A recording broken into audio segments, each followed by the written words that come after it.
Hello ભાવિ conductor મિત્રો, તો તમને બધાને ખ્યાલ જ છે કે જીએસઆરટીસી ની બહુ મોટી ભરતી આવી ગઈ છે અને બહુ બધાના મને પર્સનલ મેસેજ અને ડીએમ હતા કે તમે કંડક્ટર લગતી કંઈક માહિતી આપો. તો એના માટે મેં એક ખાસ વિડીયો બનાવ્યો છે. તો તમને બધાને ખ્યાલ જ છે કે ફોર્મ ભરવાની શરૂઆત થઈ ગઈ છે, જે 6 જૂન 2024 રોજની શરૂઆત થઈ ગયેલી છે અને ફોર્મ ભરવાની અંતિમ તારીખ 7 જુલાઈ 2026 છે. તો તમે બધા આ ફોર્મ ભરી શકો છો. અને સૌથી મહત્વપૂર્ણ વાત કે 12 પાસના તમામ લોકો આ એક્ઝામ આપવા માટે એલિજિબલ છે, કારણ કે અત્યાર સુધી એવું હતું કે જ્યારે મેરિટ પડતું અને મેરિટમાં જે લોકોનું નામ આવતું એ જ લોકો કંડક્ટરની એક્ઝામ આપી શકતા હતા, પરંતુ આ વખતે આ સિસ્ટમ કાઢી નાખવામાં આવી છે. આ વખતે 12 પાસના તમામ વિદ્યાર્થીઓ આ એક્ઝામ આપવા માટે એલિજિબલ છે.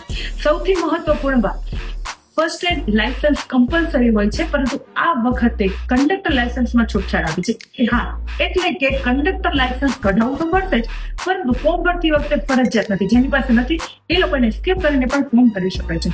હા, જ્યારે તમે પાસ થઈ જાઓ છો એક્ઝામ અને ડોક્યુમેન્ટ વેરિફિકેશનમાં જાઓ છો ત્યારે ફર્સ્ટ એડ લાયસન્સ કમ્પલસરી તમારે બતાવવાનું રહેશે. તો અત્યારે ટેન્શન લેવાની જરૂર નથી, તમે બધા ફોર્મ ભરી શકો છો.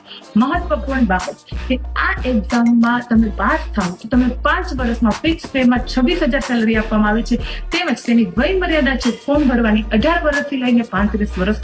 તેમજ અનામત વાળાને વય મર્યાદામાં છૂટછાટ પણ આપવામાં આવેલ છે. તો આ માટે કોઈ પણ માહિતી જોઈતી હોય તો તમે બધા મને પર્સનલી ડીએમ અને મેસેજ કરી શકો છો. હું તમને ચોક્કસ મદદ કરીશ. Okay, thank you.